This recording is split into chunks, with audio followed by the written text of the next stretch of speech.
question I ask you all day, and that is your name and the correct spelling of it. Okay. That's just at audio level, so All right. go ahead. I'm Helen E. Wolff. The Wolff is spelled W-O-L-F-F. And the E, was that your... Is that Middle initial. What was your maiden name?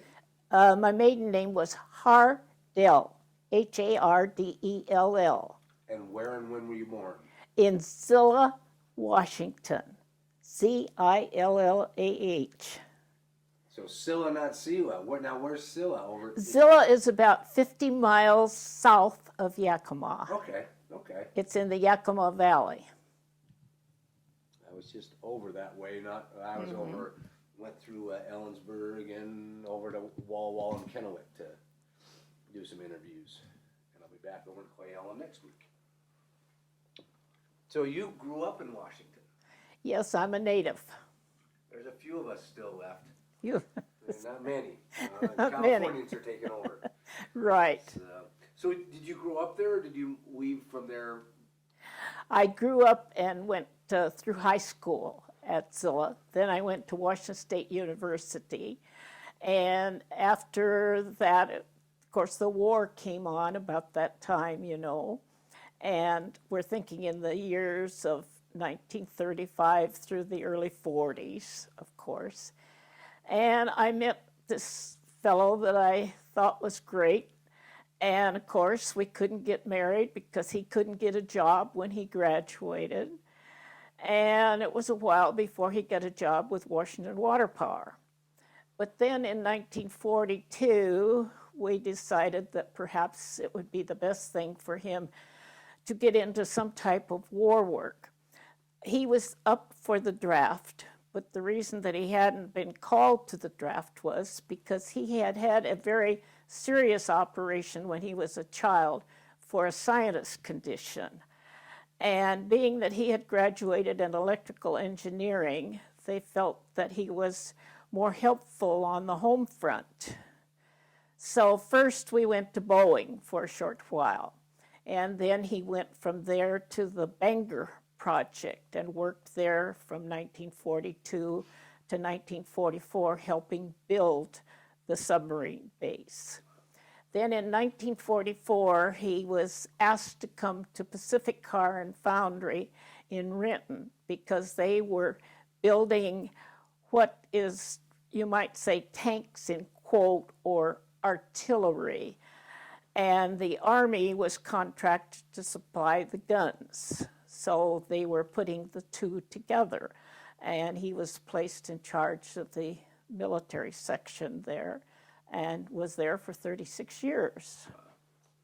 Now, what were you studying at Washington State College? Well, I was studying business and art, and I had 2.5 years of residency.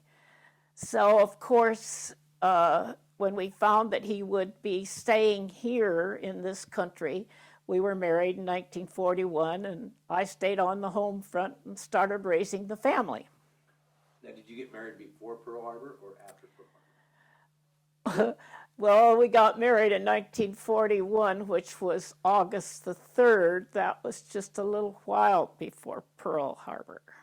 So you didn't know Pearl Harbor was coming? You were No, just it two young people in love? It came, you know, just right after that.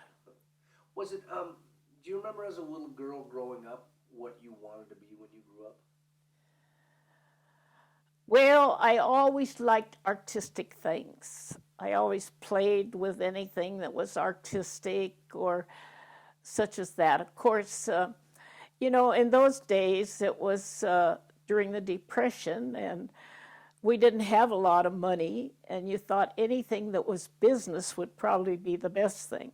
So, of course, in high school, I took both Gregg shorthand and typing on the old Underwood.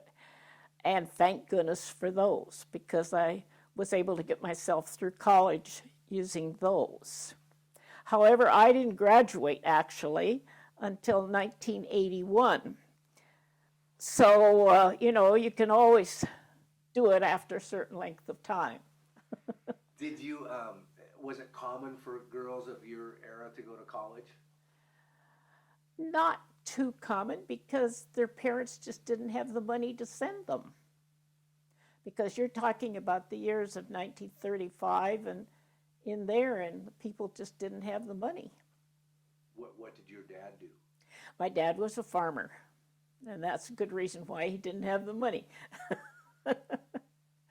Either rich or poor, rich or poor. Yeah, right. You had either a Right. good year or a bad year.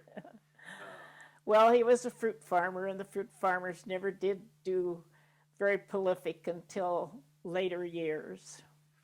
So how come you decided to go to college? I mean, 'cause it sounds like you had to put yourself through college. Is that Well, it was a determination that I wanted to do, and a few of my other friends. And of course, like I said, I just used my shorthand and my typing on jobs to get me through.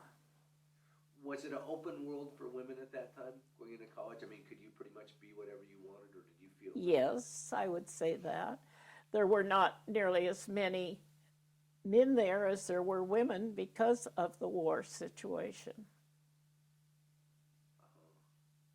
So you, again, met your husband at college. Yes, he was a junior, and I met him at the Harvest Ball. And then but you didn't get married for.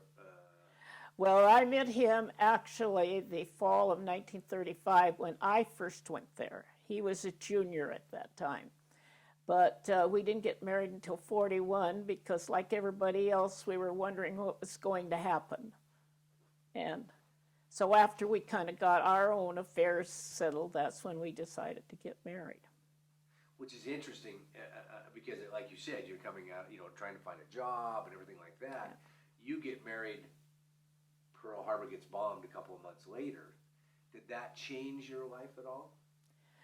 Well, yes, I would say, because, there was the blackouts, and they moved all the Japanese people out of Seattle, of course, and everything was rationed, especially, like, as I recall, sugar and butter and bread and some of those things like that, So as a young married couple getting started, it must have been...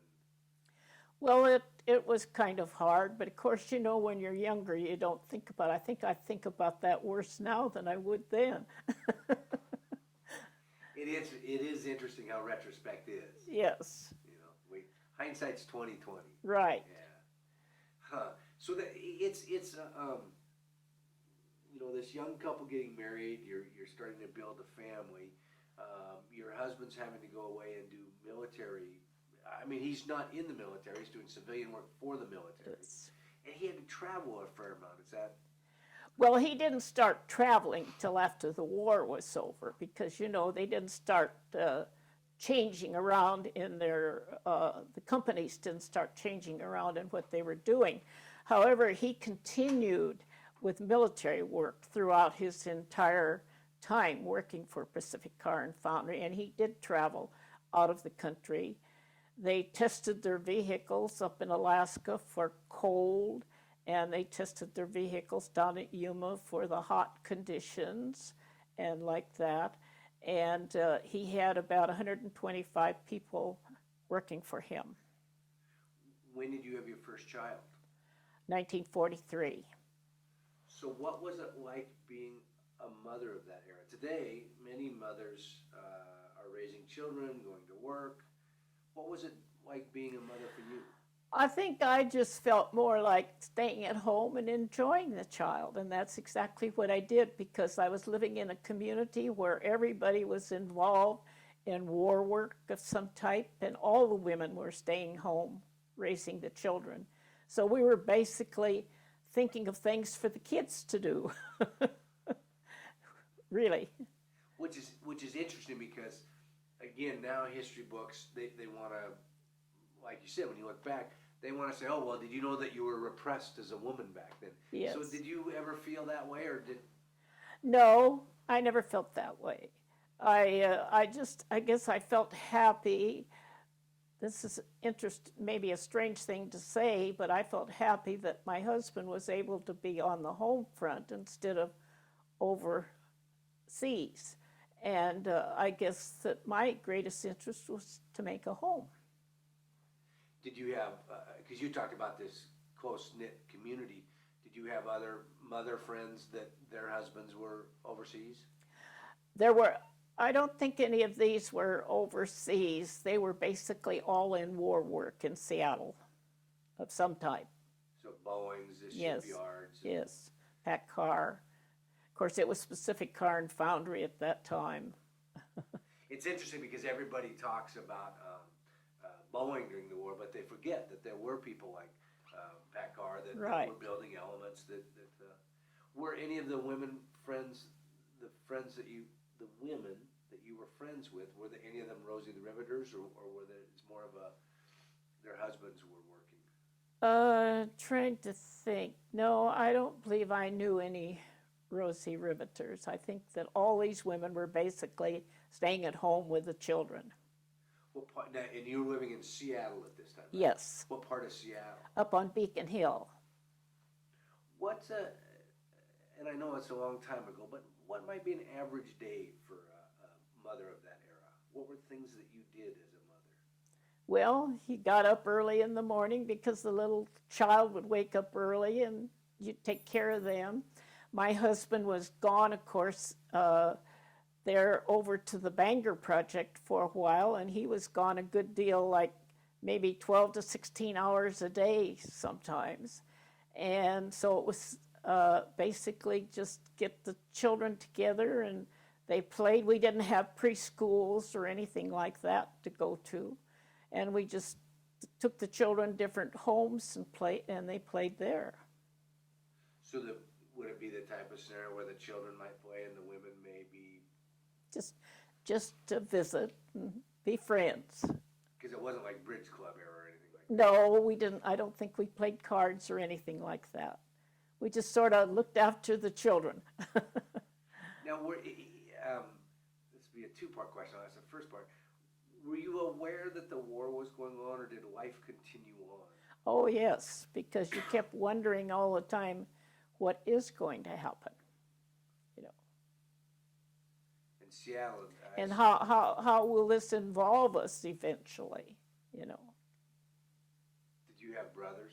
Sisters? No, I have no brothers or Okay, sisters. so you didn't have any other family No. member that had to go in the service No. or anything? Okay.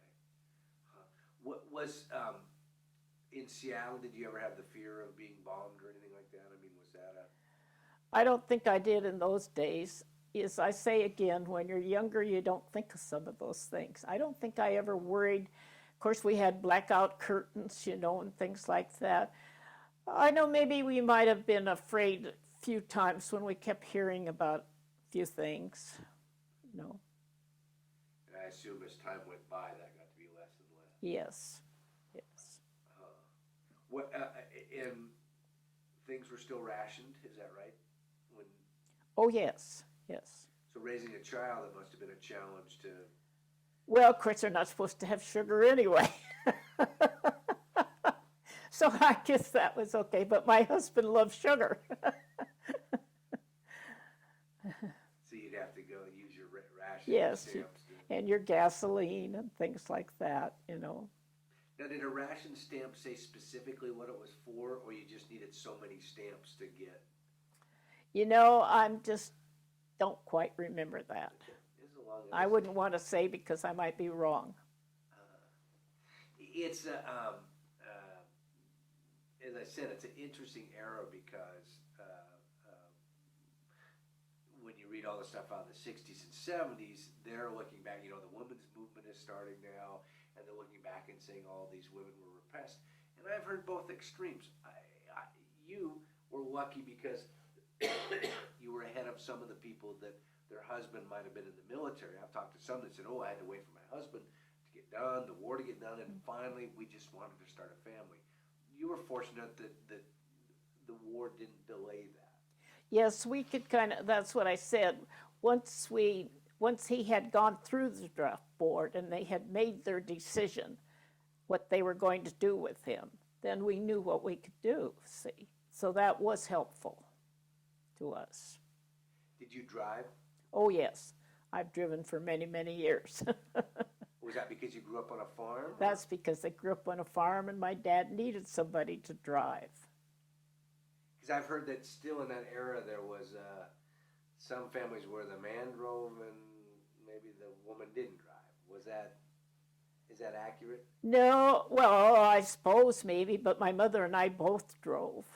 So as far as I'm concerned, I can think back to practically being 13 years old and driving around the country roads and things like that, you see. That was before laws got so strict, and there weren't so many cars either. Driving through the fruit fields. Right. Back at Washington State College when you met your husband, what was a date like? Now, you said you met him at the Harvest Ball. What might a date like be at that era? That was in November of 1935, sometime before Thanksgiving. And this Harvest Ball was something that was held every year at that time at Washington State College, and quite an event. The interesting part, when I went to school in 1935, there were two young men that had come from my area before me who were engineers, and they were kind of like, you might say, quotes, brothers to me, but they kind of looked out for me. So they got me a date to the Harvest Ball, and it was with another engineer. And we went, and I saw this good-looking guy, and I said, "Do you know who that is, you know?" Well, he told me it was Joe Wolff, and he said he's a junior in electrical engineering. And I said, "Well, is that his girlfriend?" He said, "No, that's his dancing teacher." So I thought, well, maybe we could get an exchange of dances, and we did. And after that, I was called up the next day and asked for a date. And so I just forgot about all those other guys, and that was it. Do you remember where the Harvest Ball was held? Yes, at that time it was called the Buller Gymnasium. Still is, isn't it? I think so. It's down kind of by the football field. I think so. Yeah. You know, when you get my age, you forget some of these things. So, and it's interesting because you said you had gone to the dance originally with somebody else. Yes. Did you do dance cards at that time, or you just went? Yes, no, we had dance cards, but you always had open spaces that you could change. So tell me about a dance card. What was it? 'Cause I've never been. Well, a dance card is that they set up dances with certain couples, and the names are written in. But there are very often some spaces left open, so if there's somebody that you see there that you'd like to change the dance with, you can. Did you wear them? Oh, no, they're just like a little program, and they have a little ribbon on them, and like you might carry it over your arm or something, you know. So if I wanted to dance with you, would I walk up to you and... Well, you'd talk to the gentleman, not me. So I had to talk to whoever you were with. Yes, right. And they could say yes or no. Yes. Oh, I missed that part because I thought it was just, you know. No, it was a regular program for dances, you know. So if you had a steady, he may say. You're right. Buzz off. Mm-hmm. But if it was just a casual. It was just a matter of formality, you might say, you know. So then, after you met your husband at the Harvest Ball, or at that time, Yes. future boyfriend, future husband, you dated through college? Yes, we dated the rest of the time through college. That was 35. Of course, he graduated in 38. And he did not get a job till a year after his graduation because of the Depression. So what might a date be? What was that? What might a date be? What would you have dated? What would you have done for a date in college then? Well, of course, we went to all the fraternity dances, and I was a sorority girl, and we went to those dances. We went to the dances that the entire college had, and otherwise you met in the bookstore or you met in the library or something like that. Maybe if you had enough money, you might go downtown and have a hamburger. That depended. And who would buy? Well, my husband would, or he wasn't my husband, my boyfriend would buy. So at that time, would a woman ever have considered buying if you went out? Or I don't know. I never did. Which sorority were you? I was in a private sorority which was called the Irani Club. This was girls who did their own cooking as a group, and that was saving money, you know. We had a house mother and all that, but we did our own cooking. And it was called what again? Irani Club, E-R-A-N-I, Irani Club. And so it wasn't it wasn't a part of the Greek system, it was an independent? It was an independent. Oh, I hadn't heard of that. Today they would call it a co-op, kind of. I guess so. Yeah, because I assume you group bought your groceries and... Yes, So, yes, okay. yes. And where was that, off campus or on campus? No, off campus. Off campus. Off campus. And he was a frat boy? He was an AKL, or Alpha Kappa Lambda. And of course, that was off campus too. So when did you get engaged?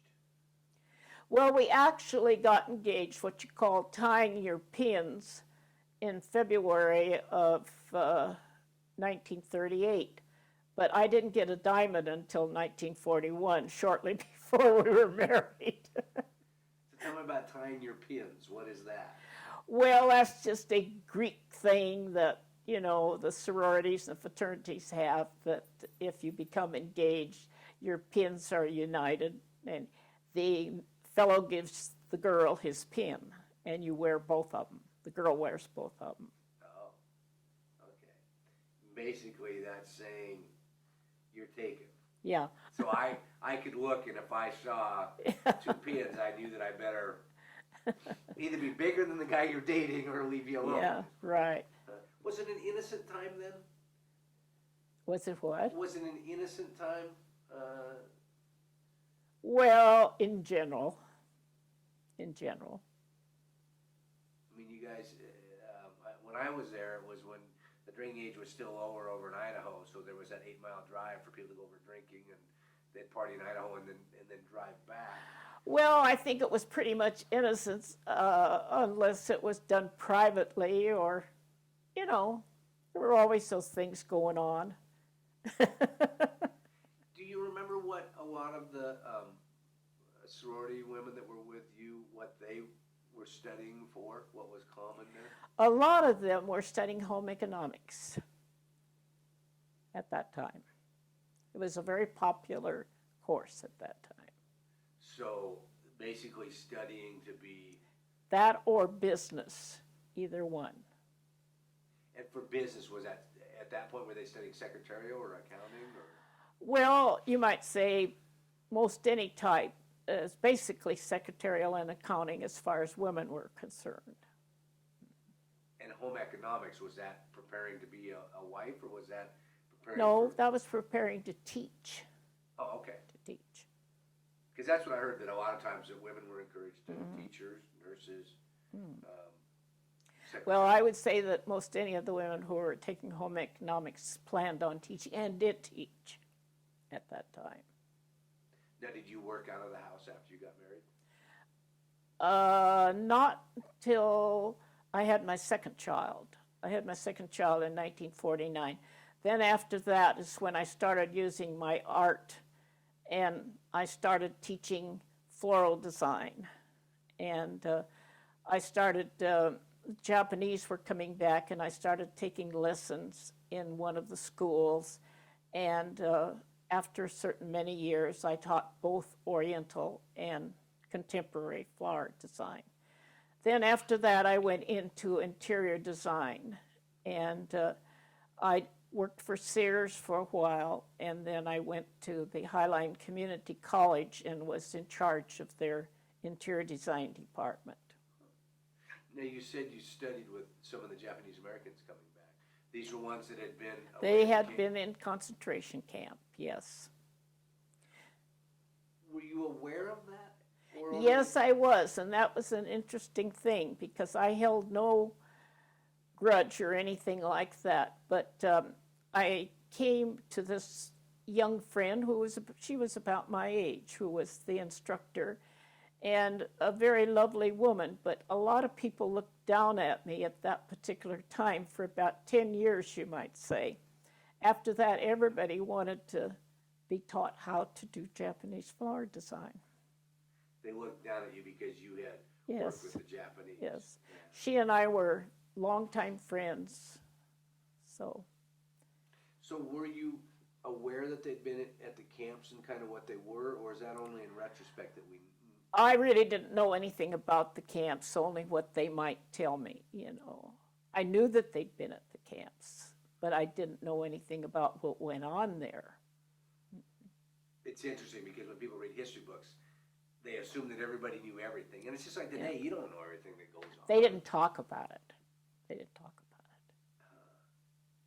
An interesting thing was I was with with the group of people who had some very lovely antiques and things like that, and they had left them with some of their Caucasian friends when they had to go to camp. And some came back and they were still here, and some not as. Yes, Yeah. right. Wow. Yeah.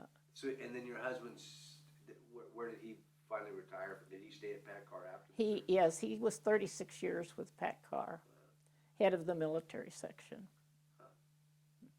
Quite a life. Yeah, it was. And you had how many? Two children? Just the two, a son and a daughter. Now, where did you two get married? In Grandview, Washington, at my parents' home.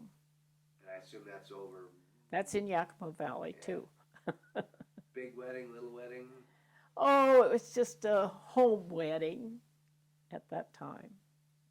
Nothing was too lavish at that time. It was 1941. It's interesting because you grew up with a working family, so to speak. I mean, your dad worked the fields. Did your mom help with the? Well, Mom didn't work away from home. She did everything that, a wife did at that time. And she was a beautiful seamstress. She did do sewing for other people, but that was in the home. She never worked away from the home. Well, she might pack apples in the fall for some farmer, that needed some help or something like that. But she did not work away from the home. But if she needed to pitch in with your dad, she would have helped in the. Yes. She loved flowers. She grew a great garden and, of course, edibles, too, It's interesting how over time things have changed, because a couple ways. I talked to one woman it was interesting because she was involved in the advertising industry. Oh, I And see. she talked about after World War II, all the advertising encouraged women to go back to the home and put the apron on. And Well, I do think that was true because they kept encouraging what you might say through garden clubs. They wanted women to join garden clubs and be friendly that way, but work in the idea of learning how to grow and how to, as I say, to do design and things like that for the home. So I think that's probably what was quite true. I think that people felt they were so happy to have the opportunity to have home again and not be fearful of what was going to happen. it's interesting. So I assume the garden club was after the war. The garden clubs came. Basically, yes. They started in, you might say, just right after the war, and it grew and grew and grew and became a large organization, as a national organization. Because I assume, now that I hear what you're saying, is I put two and two together, prior to the war, there really wouldn't have been as much free time to do a garden club. Right, because I think prior to the war, you might say the woman spent most of her time in the home.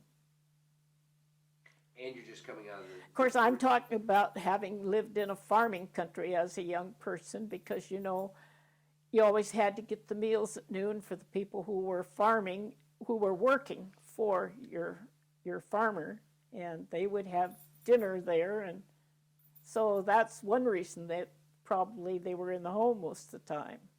Mom had a full-time job, she just didn't get paid. You're true, very true. Which is interesting, because you said, so she's preparing meals for some of the people that are working for your dad. Right. Besides her children. And yes, and raising a garden and things like that, Very different than what women do now. It is, it's interesting, because, you look at how the usage of time, like you said, gardens, canning, right? stuff that's just, Gone. yeah. I did all those things, but, you know, I haven't done them for years now, so. My wife and I were just talking about that because I don't know what brought well, there were two things that made me think. We were talking and I was out cutting up some stuff with a chainsaw and I said, you know what? There's going to be a whole generation that never ever smells a cut tree being split and that type of fire. And then the other is with the fresh jellies and jams, the wax Right. seal. Right. That's all becoming a thing of the past. It's becoming a thing of the past. And that's the reason I guess we got to write our life story or something so that maybe they will believe us that we did this. Well, it's interesting because, as I said, for a while there was kind of this negative connotation on housewife. Oh, you're just a housewife. Yes, you're right. But the realization of all that really involved. People didn't give credit to what a housewife was at all. No. That wasn't a position. And during the war, it started to change what that meant. Yes. Because with men going away, a lot of different things, it just changed our society as a whole. Well, don't you feel, though, that the same goes on now when the fellows who go away and the women have to stay home and take care of the little ones? It's still going on that way, you know, when they have to go to war. But now sometimes we get the wife going away and the husband. Well, that's very true. Yeah. That's very true. So, I mean, the more things change, the more they stay the same, but there still is change. Right. And I don't know what's right or wrong or, you know. No, I don't either. I don't either. I mean, I was lucky. I grew up in a family where my mom did what she wanted to do and my dad did what he wanted to do, and I never understood the whole woman's lib thing because my mom was a pretty smart lady, you know, and my dad was a pretty smart guy, and I didn't ever look at my dad putting my mom down or anything like that. So. Well, my mother and dad got along very well and everything, but I think my mother did what she wanted to do, you know, and I think it was have a home. I don't think women got into the idea of going out into the public as much until after the war was over. And I think maybe that created, from being women who worked during the war, it gave them the idea that they liked the idea of working out of the home, away from the home. What was, when you got married, what would have the social life been of that time? You and your husband, you having your child. Did you go out as a couple? Did you go out, the women all went out in the evening? Oh, we went as a couple. Basically, I said, you know, when we lived in this little group over on Beacon Hill, we'd get together and after the kids would go, we'd put the kids to bed and we'd get together and just talk and have something to eat and things like that, basically. Just be friendly. I don't think people take time for that anymore. I know we were a lot friendlier in those days than perhaps today. You say you don't even know your next door neighbor sometimes. Was there a patriotic feeling in your family? Oh, yes, definitely. Very definite. And even though your husband, and it's just like the housewife, people say housewife, but you're doing a lot. Even though your husband was in the service, he was still very involved in what was going on. So yes. So there was a sense of pride. And, oh, yes. Do you think the community, the country, in history books, the way they describe it, everybody came together? Is that an accurate picture? Well, yes. You see all these people where we lived in the small area on Beacon Hill, all those men were working in war projects, every single one of them. And they, in other words, and I might say this, that my husband had a cousin who was an officer who was overseas, and he kept saying, keep those B-17s coming, see? So, I mean, they were respecting the fellows at home who were working. And the women. And the women, too. Well, thank you very much. Okay, thank you. I got you tied down, so I get you unmiked.